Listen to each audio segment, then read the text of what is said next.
Welcome to the Fish Nerds. It's a celebration of fishing, and eating fish. I'm Clay Groves, licensed New Hampshire fishing guide, and your host of the Fish Nerds podcast. Today's very special episode is part 2 in our series on how to become a licensed fishing guide. This episode is sponsored by the New Hampshire Outdoor Learning Center, NHOutdoorlearning.com. This is where I went to guide school. Scott Jackson runs a great program that will teach you everything you need to know to pass New Hampshire guide test. There's not a chance I would have passed the guide test without taking this course. This is the second part in our series on becoming a fishing guide. As I was traveling around meeting guides and talking to people, I was struck by how competent and confident they all are.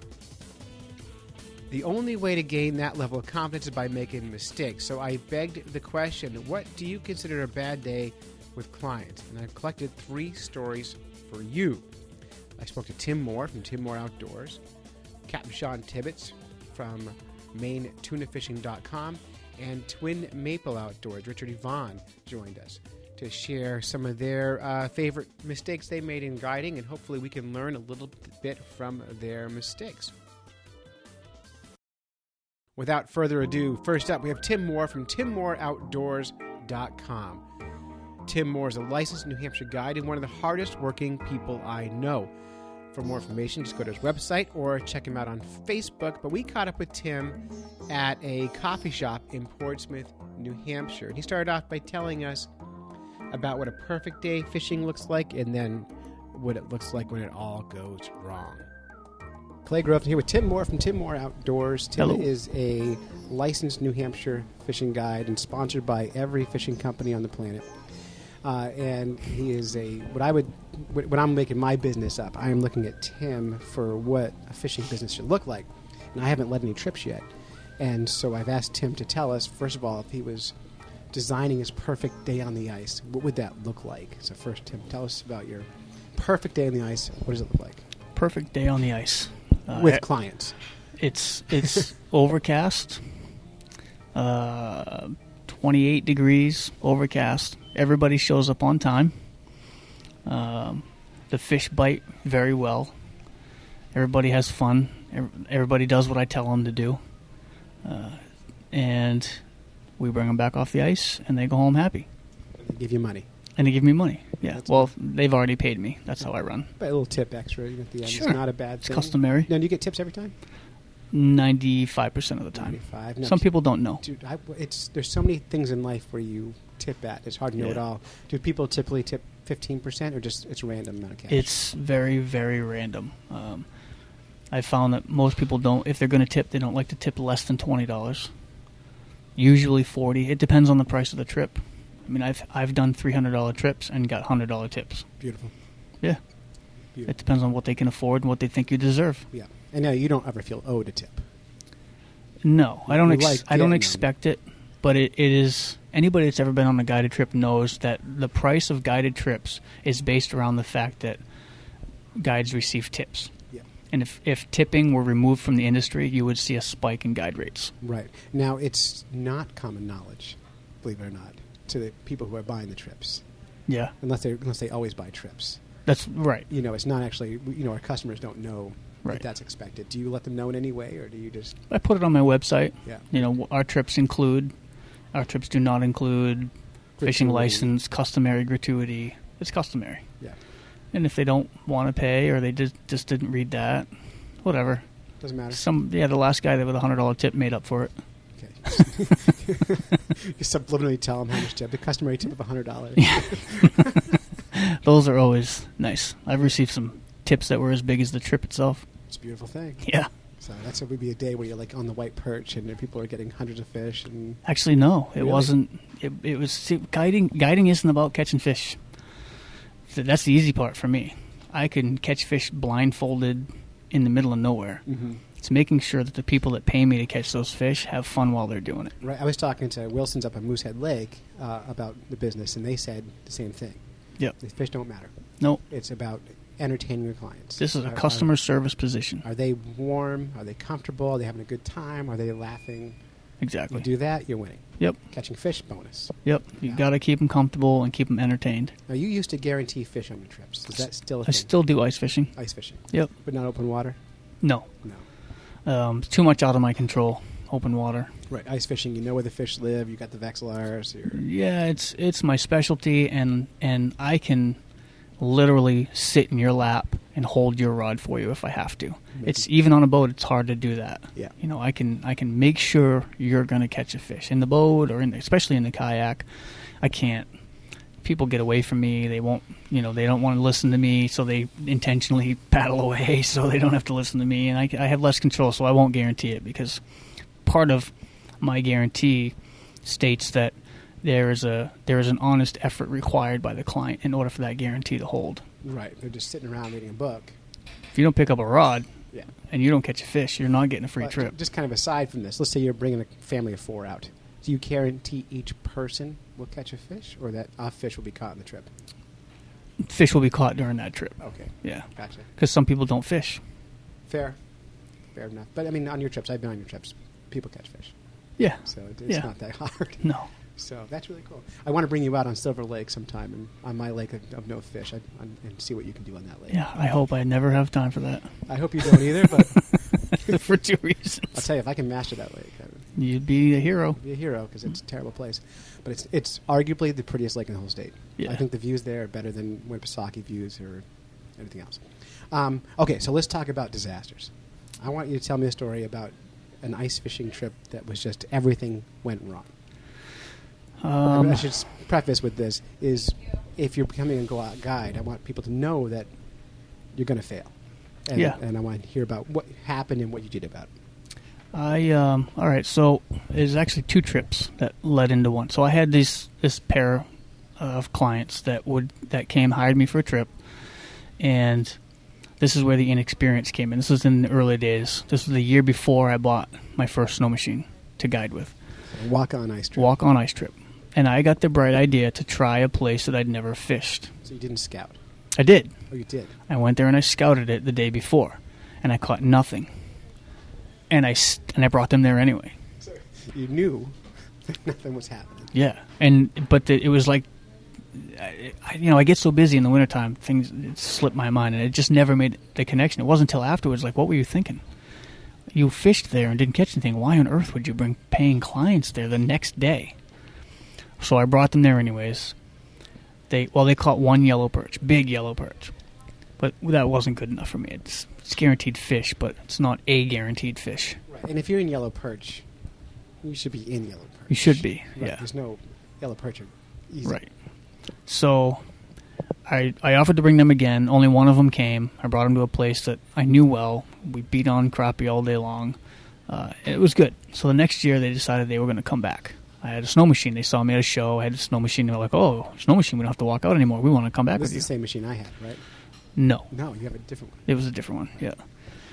So, show up, bring them out on Lake Winnipesaukee. We go out. We were 1.2 miles from the launch when all of a sudden my snow machine wouldn't move, wouldn't go forward or reverse. It would run, but it wouldn't go forward or reverse. Just sitting there, just Stuck, revving the engine. and it just won't. It's stuck. Now, you in snow? There was some snow. But you weren't stuck in deep snow. No. What had happened was the brake pad, one of the brake pads had worn so thin it dropped down into the caliper and wedged itself in there so it wouldn't move forward or reverse. It was just completely stuck. So I had to walk the 1.2 miles back to the launch, get my truck. Luckily, there was snow, but not enough that I couldn't drive out. Drove my truck and trailer out onto the ice. Had to pull the snow machine up onto the trailer. And I've got one of these clients who won't stand there and watch. So he's pulling on it with me. We're sweating bullets. We finally yanked the snow machine up onto the trailer. They describe moving a snowmobile as a monkey humping a football. Yeah, Just oh, grab it and just yeah. pull on it. Yeah, nothing it's happens. Terrible. Yeah. Had to drive them which is the whole reason we did walk-on trips and snow machines, because I don't drive on the ice. Now here we are driving across the ice. It was a disaster. Got them back in, and now they've never been with me since. They won't. Even though I had a brand new snow machine, now they've ruined them the experience. Well, you can't, you can understand it. Yeah. No, I totally do. Other disasters are more on the client side of things. So tell us about that.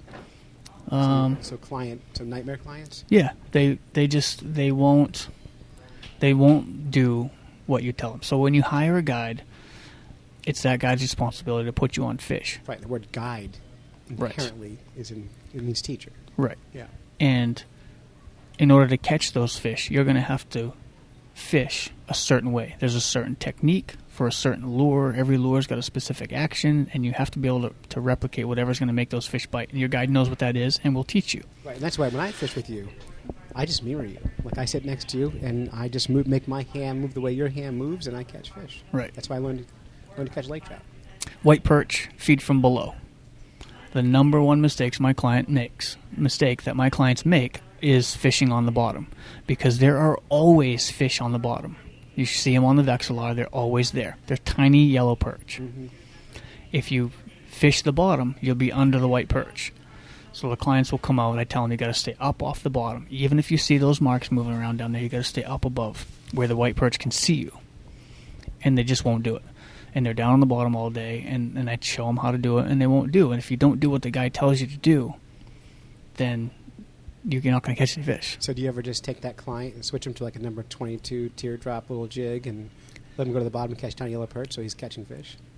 Yeah, until they get tired of it, which takes about 5 minutes. Because they're just these 2-inch dinks. Right.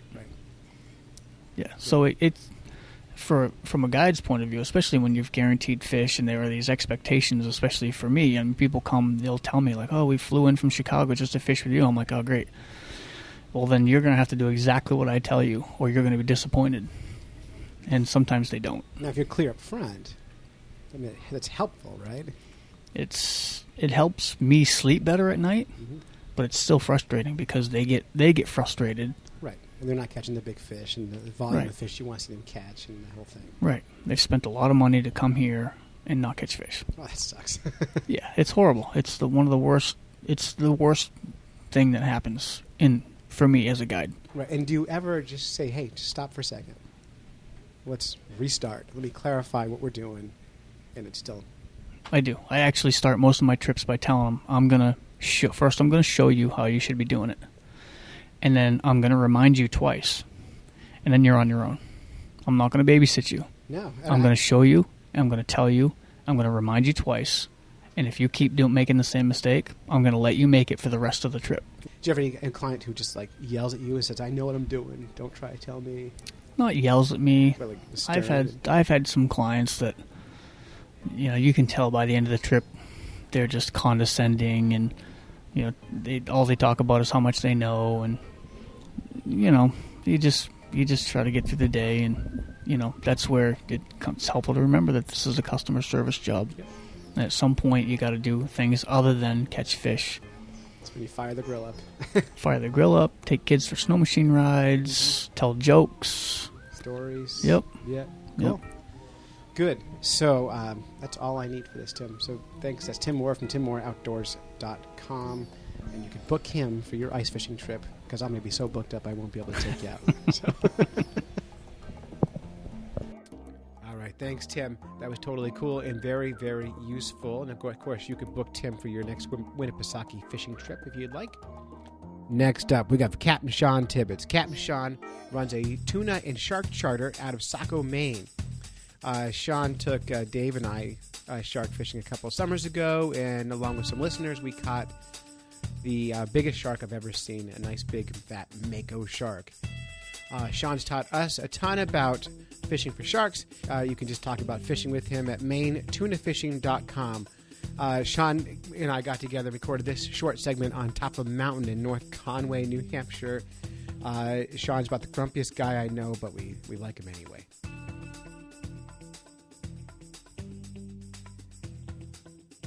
Describe the worst incidents ever happened while guiding.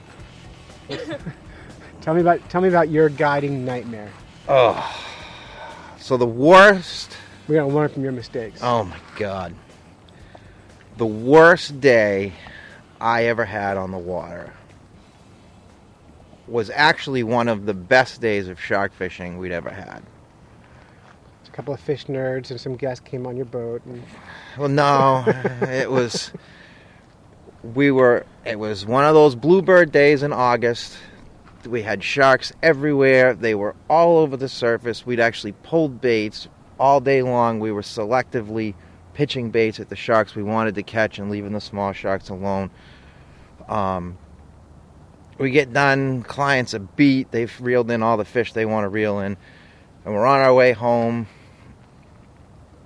and we're 15 miles off, and all of a sudden I blew the engine. Oh. In mid-July. So I got a boat that's dead in the middle of nowhere, an hour and a half before dark. I was able to get it running, and we crippled back into the dock. It took us about 4 hours to go 15 miles. Gosh. And in the lapse of the 2 weeks afterwards, $25,000 to get back up running, and that's about the worst day I've had guiding. Because it wasn't in your control. No, it was not good. in my control. It wasn't control. due to your mistake. It was just not a mechanical due. error. You know, Sean I doesn't mean, make mistakes. I don't make mistakes. I'm perfect. Perfect. That's good. You know, we have numerous days where as a guide, you're gonna have days where you get those clients that just don't want to listen, and you know, they pick the sabiki rig up and the fish shakes around a little, flops around, and now they have 5 sabikis in their hand. You know, for those of you who don't know, a sabiki is a tiny little fly. There's 5 of them to a string with a 5 to 6 ounce lead on it. So if you drop the lead, all 5 of those hooks go in your hand. It's so fun. Captain Sean says, "Oh, look at the whale," and the kid turns his head, and I start pulling hooks out. You know, that's a normal. That's a fairly normal. I mean, luckily the sabikis are so small; they come out pretty Exactly. easily. Yeah, I've had a bunch of me. You know, we take. You know, for kids trips, I have a set. All right, we'll start that one over again. For kids trips, I take the barbs off. Yes. You know, if the mackerel rail hit hot and heavy, I've got a couple of sabikis that are tucked away that all the barbs are cut off. Smart. So when they do get them in their hand, they just distract them for a second, pull them out. But yeah, we haven't had too many maimings by hook. We've had quite a few of impalements. It's gonna happen. Yeah. Now you have on your boat. You've got paddles just in case. Oh yeah, because you can paddle 17,000 pounds. I love that regulation. I You know. was taking my commercial boating exam, and Yeah. I'm like, really? Yep. It seems useful on a pontoon boat. Get a little paddle. Yep. Go anywhere. Yep. 17,000 pounds with a knot and a half to drift and 20 knots of wind. But I'm gonna paddle my 35-foot boat the fuck home. Perfect. Hold on, we'll be a while. Now, in fairness, I should say that Sean is a grouchy, grumpy dude, but when he took my family fishing, he was nothing but joy, and he was great with the kids. So he's not just a grouchy old guy fisherman. He's really, really a good guy. All right. So, finally, part 3. Twin Maple Outdoors, Richard E. Vaughn. Now, actually, I haven't fished with Richard, but everyone I know seems to have gotten to go fishing with him. And even our listeners have won trips to fish with him on our show. Richard E. Vaughn is owner of Twin Maple Outdoors. He checked in with this guide disaster story. After hearing this, I would definitely trust Richard to guide me in the wilds of Maine. If you're in Highlands of Maine or the Bangor area, you should definitely call Richard, hire him. You could even stay at his house. He has a great-looking log cabin lodge thing at twinmapleoutdoors.com. And we reached him by phone. I've seen him in person one time, but we've tried to get together. It never quite works out. Here with Richard E. Vaughn, Twin Maples Outdoors. Richard is a registered Maine guide, outdoor expert, and we're talking today about guiding mishaps, bad guiding experience. So, Richard, tell us your story. Well, that is, when I reflect on this, when you make mistakes out in the field, and everybody's going to do it, and I'm not excluded. It rolls over in your mind. What did I do wrong? What could I do better? Sometimes you don't know what you're going to do until it actually happens. And in this case here, the story I have is, as everybody know, I have a jet boat, and of course it's made for skinny water. I go over a lot of treacherous water on my fishing trips. I guide 63 miles of the Penobscot River. So the Penobscot's made up of boulders and rocks, and anybody that's gone on a trip with me finds it kind of an adventure just to ride in the boat. So, I take all walks of life out, and I take families out. Sometimes I take kids out where, hey, sometimes I really don't want to take them into anything that's compromising where, something might happen, because safety is number one when you go on a trip. But I had one instance that I took a family out, and of course, anybody knows the Penobscot River has a good current to it. It's got a lot of rocks, a lot of jagged rocks, a lot of ledge and things like that are dangerous. So I had a family I took out, and I had a couple of kids, and some kids, their kids are kids, and they're antsy and they can't sit still. They don't like to sit down. And as much as you say sit down, and you have their parents watch the kids, you have to have all your eyes rolling around 360 degrees, watching everything, watching the river, watching the boat, watching the people. So I had a case where, I was going down the river, and basically we weren't under power, but we hit a rock, and I had a little girl that stood up at the wrong time. She stood up, she jarred herself out of the boat when we hit the rock. She went overboard. It was an impulse I had. I immediately I jumped in the water, I took the little girl, I hoisted her up to her parents, I jumped back in the boat, and there was no harm, no foul. And you felt like a hero. And no, I was more scared than anything. Yeah. I had my cell phone you can picture this. I wiped out my cell phone, but that's immaterial. Everybody was safe. That's the important part. But as a guide, you really do. When you take this stuff seriously, safety, which is everybody should. You're wondering, what did I do anything wrong? What could I have done better? What could have gone wrong? In this case here, a lot of things could have gone wrong. What did I do wrong? I shouldn't have left my boat with other people in the boat. Captain should never leave his boat whatsoever. But that knee-jerk decision is something that you don't know. You don't know what you're going to do until that situation arises. I think if I had to do it over again, I certainly would have put a throw bag out, and probably not have done what I'd done. But what I did do, really, the end result was excellent, but it could have been so much worse. So that experience, now it did make me feel like a hero. Of course, the mother really appreciated what I did, but hindsight, I certainly would not have jumped out of the boat and gotten her and put her back in the boat. I think that was absolutely the wrong thing to do, and I wouldn't advise anybody to do that. Right, because a lot of other problems can happen if you get off the boat. Well, when a captain leaves his boat in the water, especially in a river with a current, there's so many things. I reflect on it, and of course I've learned from it. I'll never do that again.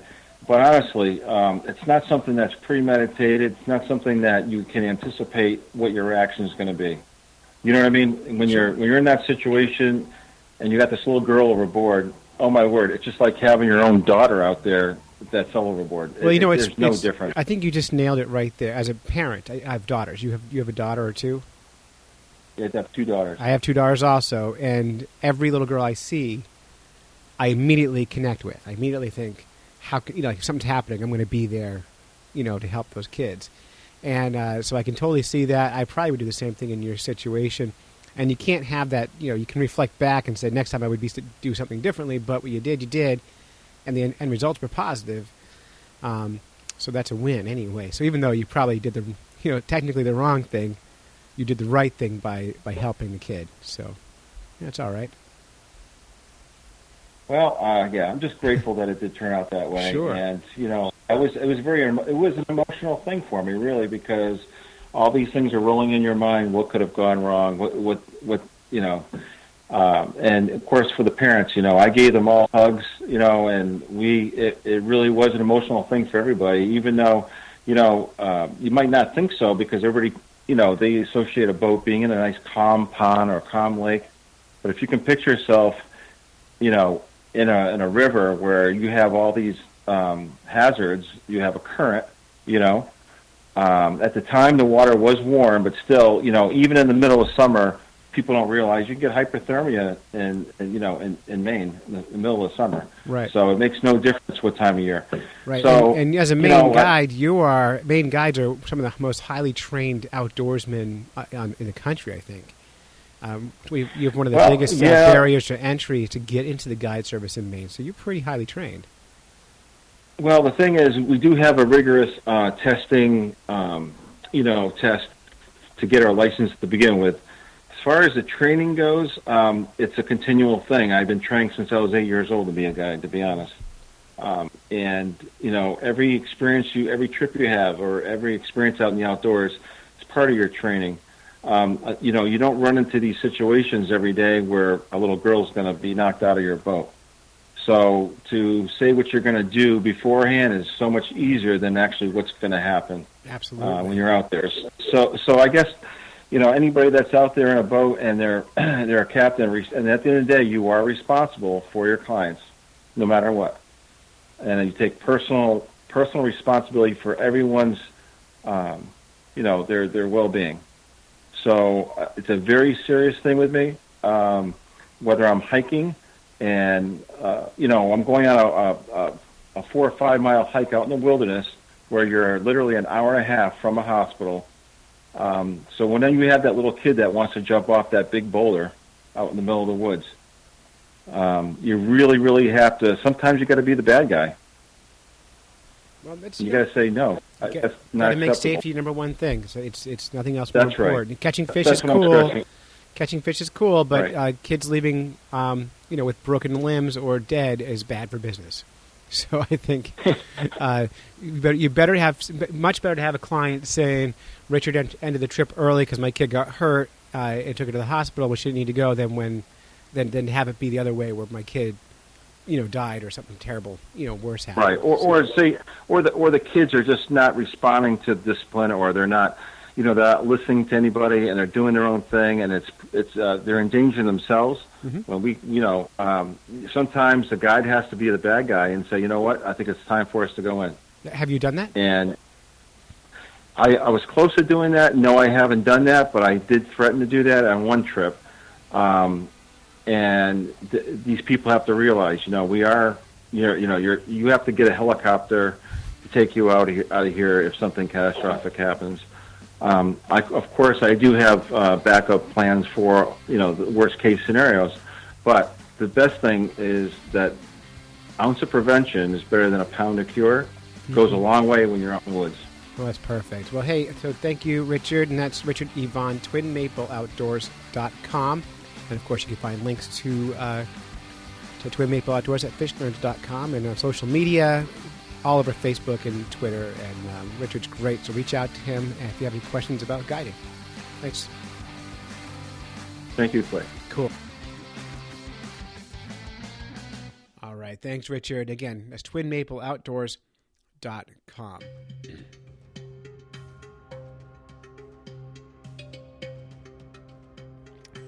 All right, time for a little fish in the news. I love fish in the news. This comes from the Star Tribune in Hudson, Wisconsin. And the headline reads, Hudson, Wisconsin entrepreneur wows on Shark Tank.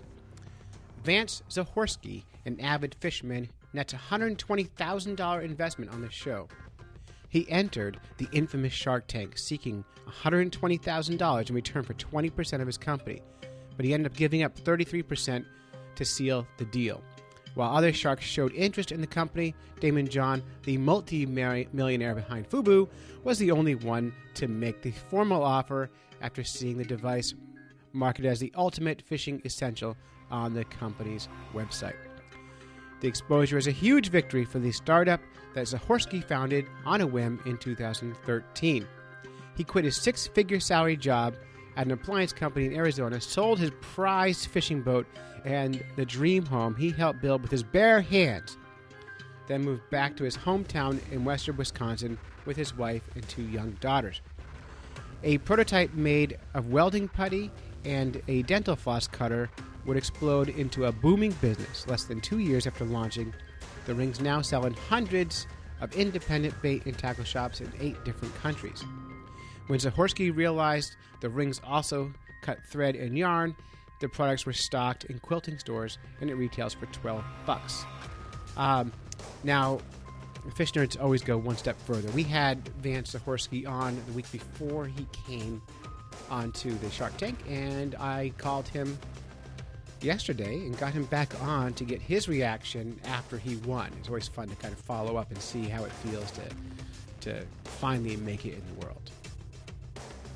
All right, fishnerds.com, hanging out with Vance Zahorsky from Line Cutters. Line Cutters recently just defeated the Shark Tank, earning a $120,000 deal with Daymond John. Is that correct? Yes, sir. $120,000, man. That's like life-changing business money, isn't it? We'll see. So I want to kind of quickly just run through the night. On our previous show, we talked about leading up to the night. I watched the episode with my kids, and we were on the edge of our seat the whole time. The first time we got really nervous was when you gave Robert Hershevek the wrong ring. You want to tell us how you felt? You gave him a Polish ring, right? Yes. Which is really cool looking, by the way. He should have said thank you. Yeah. So what's funny is I spent so much time researching the Sharks. I mean, from how they got started, I've read Mark Cuban's books, read audio tapes. Like, I went through every shark, and I've been such a huge fan of Shark Tank that they always say that for Robert, the son of Polish immigrants. They do. So even when I read his bio on Wikipedia and all the research I did, I just, for some reason, that was imprinted in my brain. Uh-huh. So I found the right Polish eagle, white eagle, and I'm Polish, and I had my whole story and and when he said that, like, I literally was about to walk off the set, like, forget it, I'm done. It's one of those feelings you get, like your heart drops down out of your chest, and you're like, oh my gosh. Did you think it was game over right there? Well, yeah, I mean, you feel this rush of like, oh my gosh, what just happened? And did I just blow my whole thing? And what's funny is he actually, when toward the end, he threw the ring and I caught it, and I said, yes, I caught it. That was like my saving grace. So you win. But in the end, you got to deal with Daymond John, and I was watching, and He when I watch him on Shark Tank, he's one of the ones who I'm always like, come on, man, give people a break, because he's the most likely to pull the carpet out from under people. Like, he's the kind of guy who makes an offer and says, decide in 12 seconds, and the offer goes away. And he's the guy, like, who always does that. And so when you were at the last few seconds, you were negotiating with him, and he was asking you for like 40% or some ridiculous number, and you wanted 20%.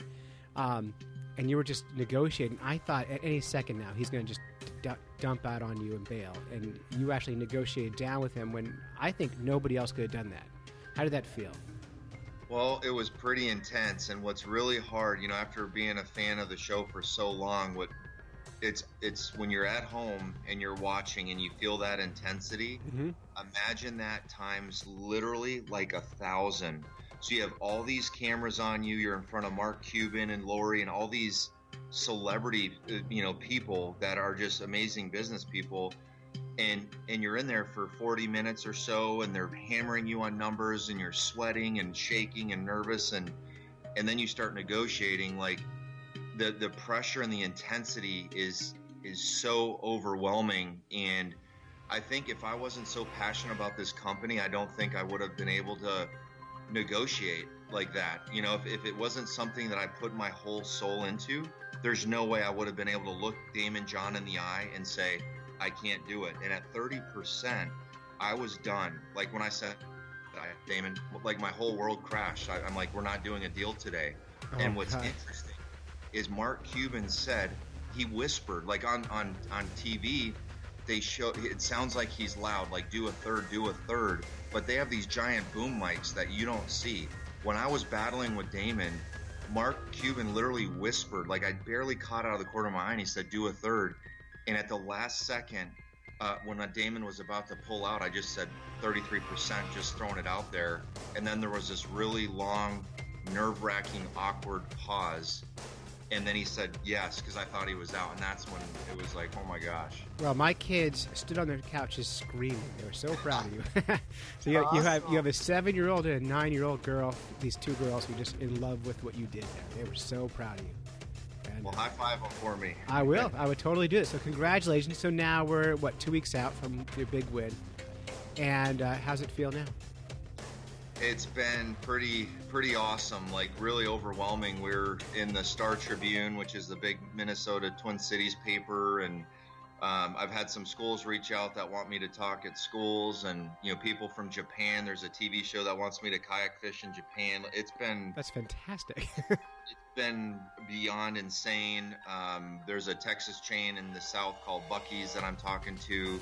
It's hard to explain, but at the same point, the workload has been intense. I've sent videos on my Instagram page of 20, 30 bins stacked full of orders. Well, we're not a big company. Like, those are all packaged by us, and phone calls that come. It's still a small company, so it's been exciting. It's been overwhelming. It's been it's all good, but it's been pretty unbelievable. Well, that's cool. And now, I do have plans for moving the manufacturer distribution out of your house and into a factory at some point, or are you going to just keep doing it yourself? Definitely, it's got to happen soon, because I'm worn out. So we're not going to make any crazy moves and just start spending money. We're going to still watch every penny, but we're definitely going to get some help, and we hope to get into our own house again here not too long. Which would be totally great. And again, congratulations. We're so excited for you. We always love people who are in like the fishing world, who we kind of know just to be successful. I think when one person makes it, we all kind of just see the possibilities. It's really exciting. So congratulations, Vance. And people can still get your rings on your website, right?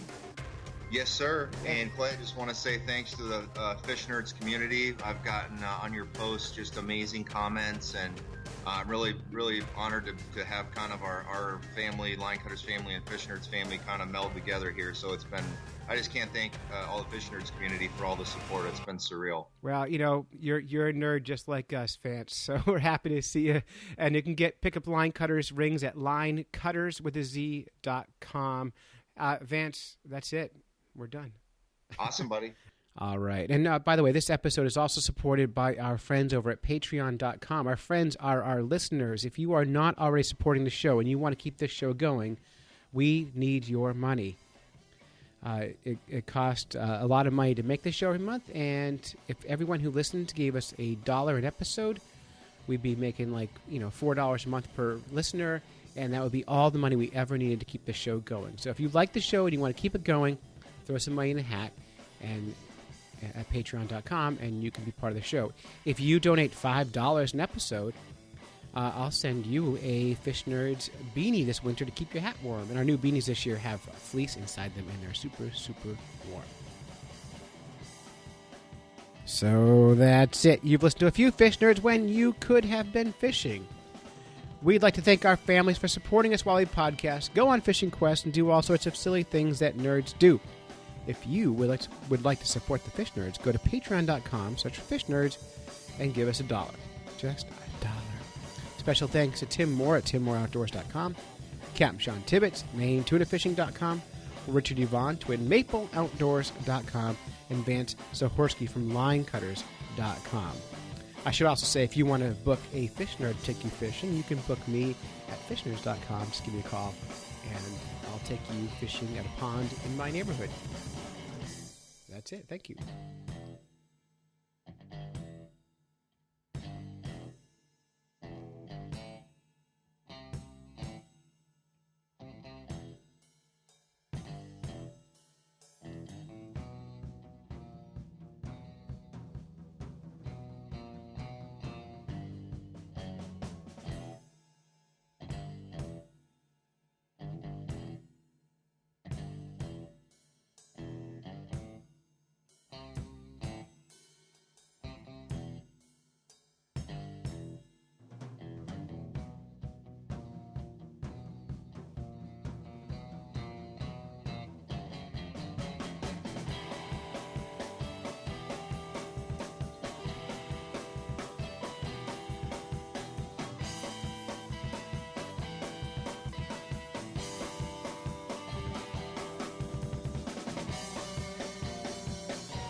Awesome. Thank you so much, Clay. Make sure you send that over too, so I can post all over the place again. Happy to do it. And by the way, I didn't realize that you and Phil were friends until I was on Facebook on Friday night. I was doing the live tweeting and stuff, and Phil told me he was doing your Facebook stuff, and I was like, "That's crazy." Yeah, it's such a small world, which is why we got to always remember to be nice to each other. You never know. That son of a bitch, Clay. Yeah. It won't take much to ruin reputation, really. So it's important. That's true, yeah. Yeah, Phil's a good guy, so that was really funny. Just funny how small everything is all of a sudden. So, but hey, that's it. It's nuts. It is nuts. Hey, get back to work, and we'll talk soon. Okay, Vance? Awesome, brother. Thanks so much, Clay. I really appreciate it. Hey, no problem. Bye-bye. Bye, buddy. Bye-bye.